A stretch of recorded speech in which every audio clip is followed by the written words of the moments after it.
Hey everyone, welcome back to our channel. My name is Jen. I'm Donna. I'm Bekki. And we are Criminally Curious. Stay tuned to a murder that was cold, but was solved with the help of technology and DNA.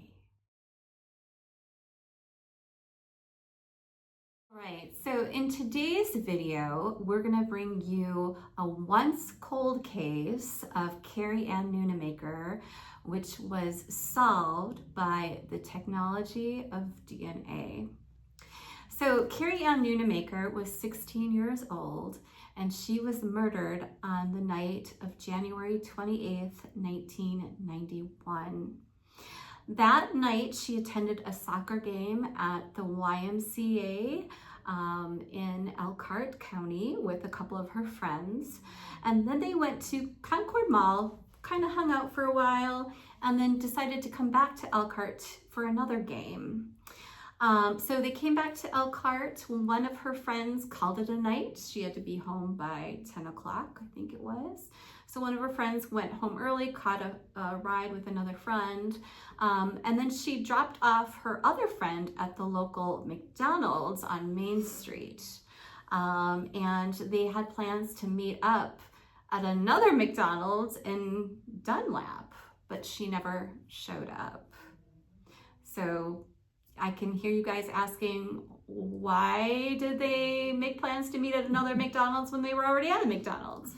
Well, she was a teenager. She had just gotten her license a few months before. Maybe there was a guy there she thought was cute and wanted to, go there. I don't know. We don't know. But she never showed up. 2 days later, her 1982 maroon Chevy was found, and then her body was found 8 days later in a wooded area located in Bristol, in Bonneville Mill Park. And so this is her story. I thought it was important to bring her story to you, even though it is solved. Thankfully, it's solved. But I wanted to highlight some key points of her case in particular. So that's why I wanted to bring this to you all and share our thoughts and recollections of the case. Now I am not originally from this area. I'm from Wisconsin, but Donna and Bekki have lived here since, for longer than me. I've only been here for 8 years. And they actually have memories of this case that I thought was really interesting that I wanted to include in this video as well. So why don't we start with your recollections of the case. Now, this happened in 1991. I would have been a freshman in high school. And so I think why I was so driven to this case is because she kind of reminded me of me, especially with her picture, because back in the early 90s, late 80s, we wore our hair all high and hairspray. And she just kind of, I don't know, I wore my hair that way. And so I was really drawn to her case. And so I wanted to bring it to you guys. So let's start out with your memories. You were here when her murder happened. Mm-hmm. So can you tell us what was the feeling around in Elkhart at this time? I was a member at the Y, and I remember I had my second son in 1990, so I was not going in 1991 when this happened. But I remember the first thing I had heard was the last time she was seen was at the Y. And so I remember thinking, glad I'm not going to the Y right now. So that was what we were first told. So that was the memory, the biggest memory I have of the case. And it was big news then. Every time something new was discovered, it was front page, it was all over the news. Now, did the police or did the news say that they thought maybe it was a serial killer, or did they have any tips for the community? Like, you know, like keep your lights on. I mean, did any of that happen during that time? I don't know if the police were, but people were like not wanting to go to the Y because they thought she was taken from the Y originally, and then later not wanting to go to McDonald's, and you know, as they were figuring out what happened until they finally figured out where she was actually taken. So I know the community was afraid. I don't remember the police necessarily saying lock your doors or anything, but I remember other people talking about it. It was being talked about a lot. Wow. Okay. And what do you remember anything about that time? I just remember that it was really a mystery. And a few years later, I knew some people, probably a little bit older than her, but they knew her. They knew her class and, you know, the kids in it. And this one particular kid said, I know who did it. And I am like, well, how do you know? And he just looked at me and he said, everybody knows. Everybody knows. Meaning the kids Yeah.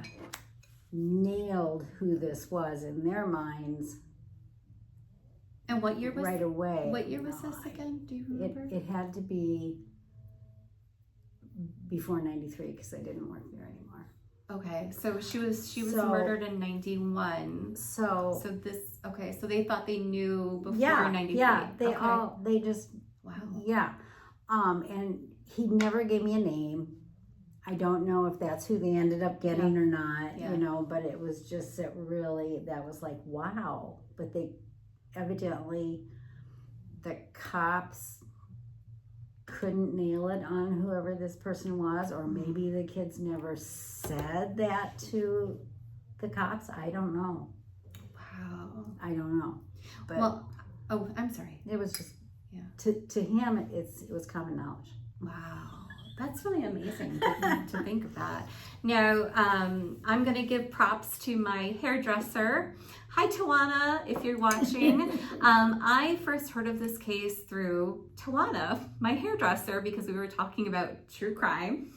I always talk about true crime with my hairdresser. I don't know about you guys, but that's what we talk about.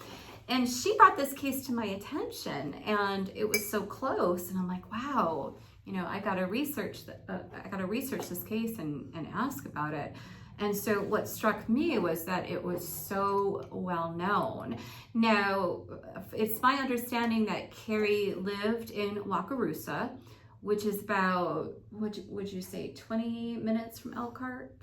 Yeah. About 20 or so. Depending upon where you are, it could be 15. Okay, so she lived in Wakarusa and went to high school in Goshen. Now, Goshen from Elkhart is about 20, again, depending on 25 traffic, minutes. 20, 25 minutes.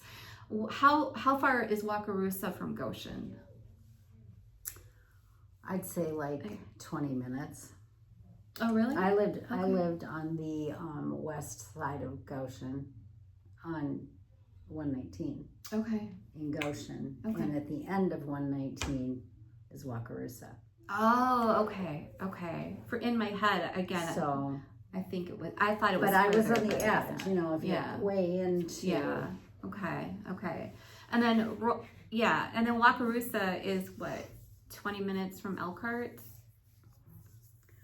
15, 20 Could minutes be from Elkhart? 10 minutes just from depends on, south where you're and at. and 20, 25 minutes Okay. to the north of town. Yeah. So my point is, all these places, Close. they're close. They're within 15, 20 minutes of each other. So it wouldn't be out of the ordinary for a teenage girl who just got her license to want to hang out with her friends, drive places, go places, go Oh, and that's the shopping. only mall, Concord Mall, And would be the yeah, only place that yeah. she could go from Wakarusa, Right. unless they That's went true. to South Bend, so. Yeah. Which is a much bigger city and a longer drive from here. Concord Mall was fairly nice then. Yeah. Yeah, and I will be inserting some pictures in this video so you can see these different locations that we're talking about to get an idea of what the property, will look like.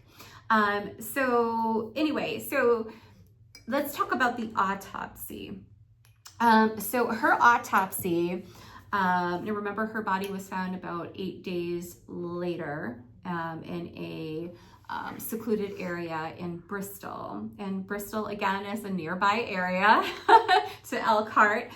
So again, it's all within proximity of each other. So her autopsy showed that she died of asphyxia due to cervical compression. So basically she was strangled. And it had been found that she was sexually assaulted by her perpetrator. The key piece to this whole investigation was a witness who reported seeing Kari in her car stopped at a railroad crossing on Main Street in downtown Elkhart, which was close to the McDonald's and the YMCA. And I'm going to go ahead and insert a picture of it right here.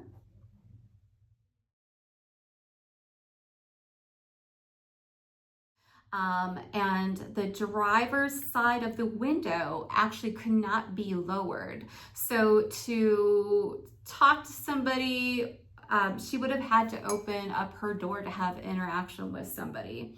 And so this witness saw her open her car door, a man got in, and then they drove off. The witness didn't see anything after that.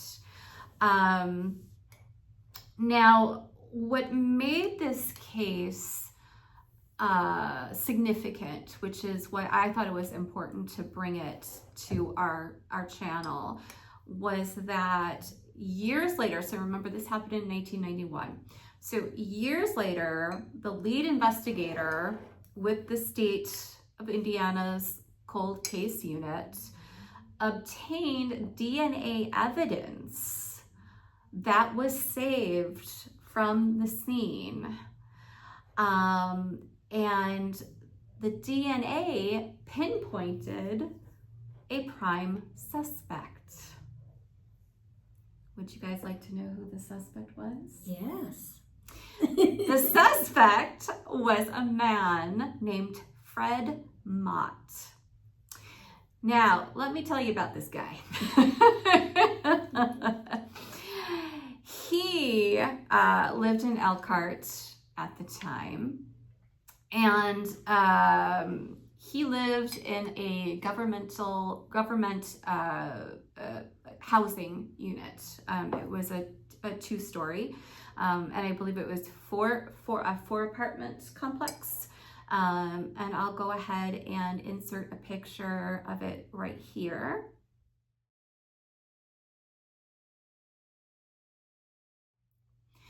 So that was at 422 State Street.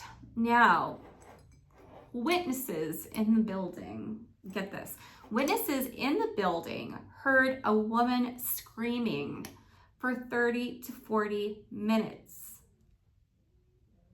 in the building. This girl, Kari, was tortured. I can't even imagine what she must have endured during that time.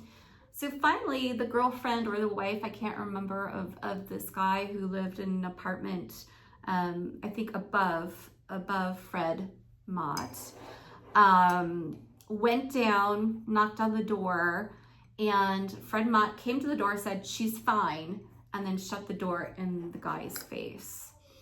Now, after that, not long after that interaction, I think he said about 10 minutes after that, he saw Fred Mott leaving the apartment complex, carrying something heavy over his shoulder and putting it in the trunk of her car, of his car. I'm sorry, not her car, of his car. 30 to 40 minutes. I can't imagine the Poor girl. torture that she endured. Now the screaming did stop after that, so I guess you could assume that she was murdered at the building, and then Fred Mott carried her out, drove out to Bristol, and disposed of her body at Bonnyville Mill Park. Now, after this happened, it was reported that Fred Mott fled to California. And while he was in California, he abducted and essayed and AR'd women out in California. And I guess this had been a history. In the past, he had also done these despicable acts as well.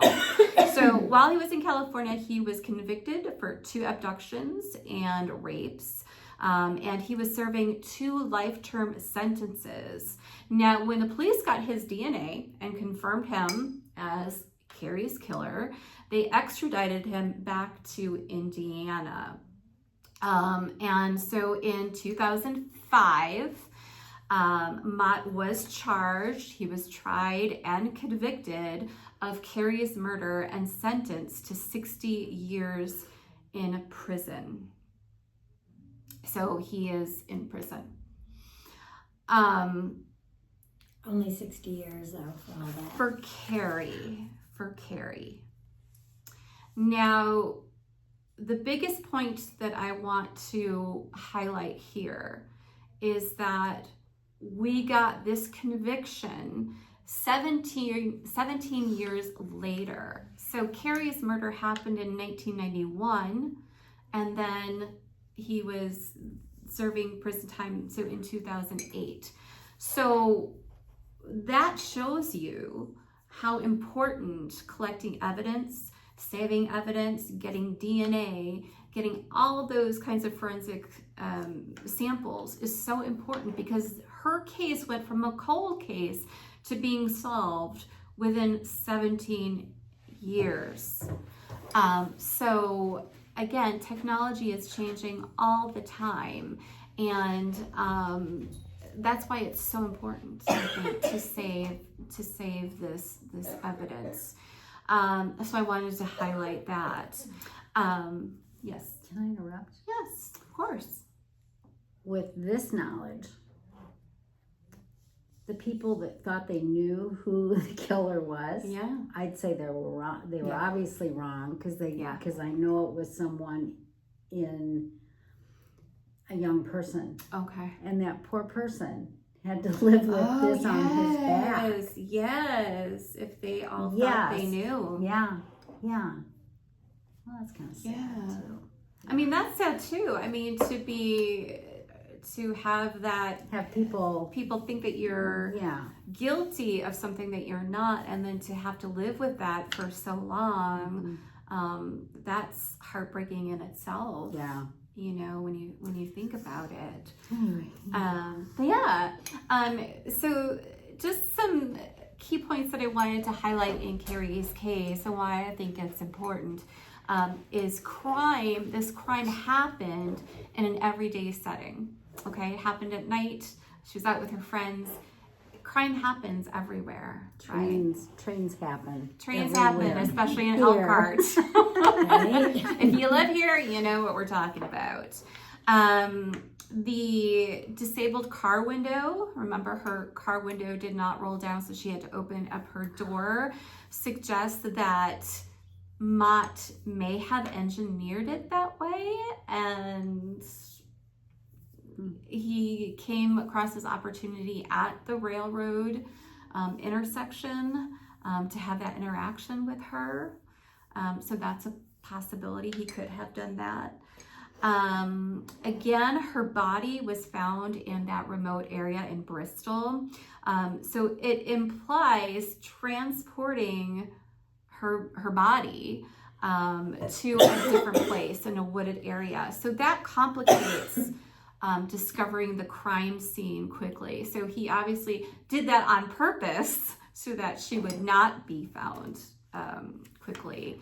And again, I cannot highlight this enough, that this case illustrates the power of cold case DNA technology. That is how Mott was convicted, was from this DNA technology.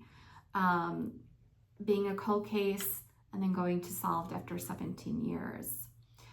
Why is this important? Like I just said, it was solved. We went from a missing teen to an unsolved cold case to a solved case using DNA technology, DNA breakthrough. And it's also a reminder of how preserving this evidence and the advances in forensic science can matter many years later. That's why it's so important to have a crime scene taped off. Gather the evidence, people. You know, look everywhere for the forensic evidence because it can matter even years later. And this case is an example of that. Yeah.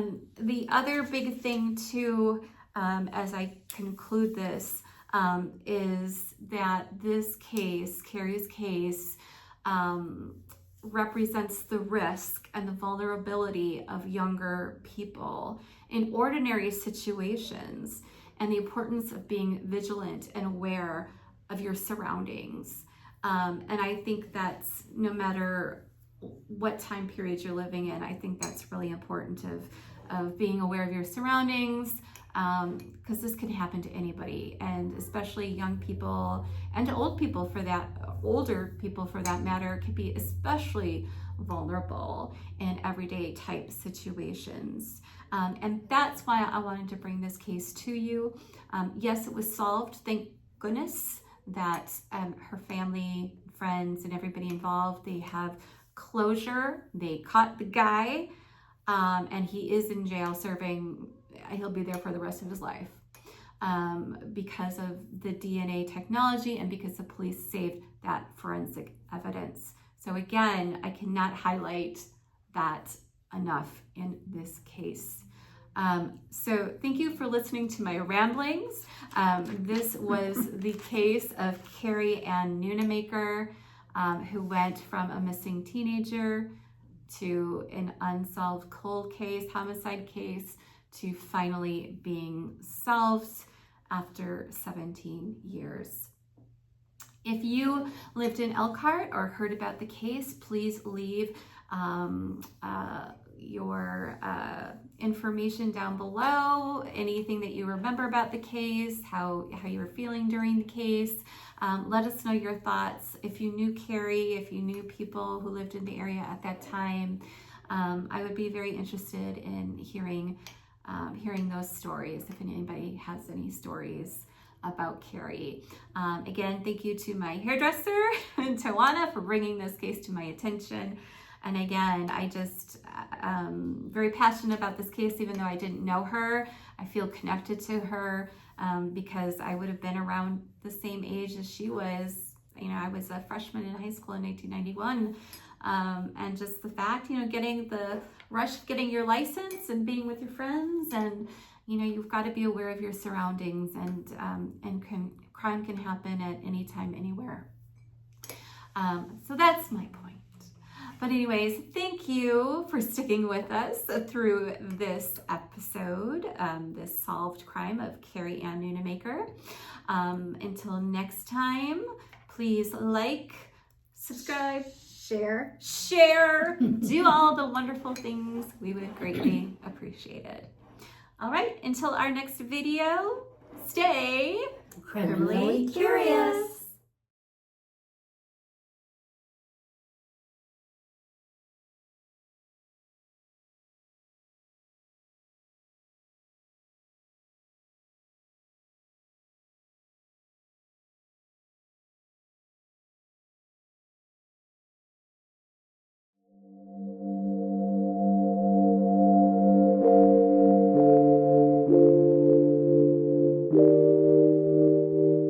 All right, guys, so here I am at Olive Cemetery in Wakarusa, Indiana.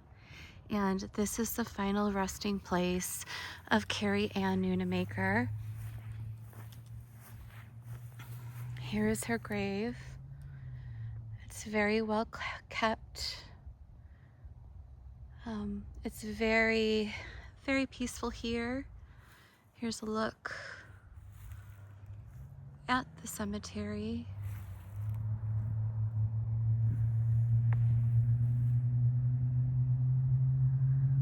And it's a very peaceful spot for her. Again, Kari Ann Nunemaker, December 2nd, 1974 to January 28th, 1991. You have touched so many hearts. Here is her final resting place.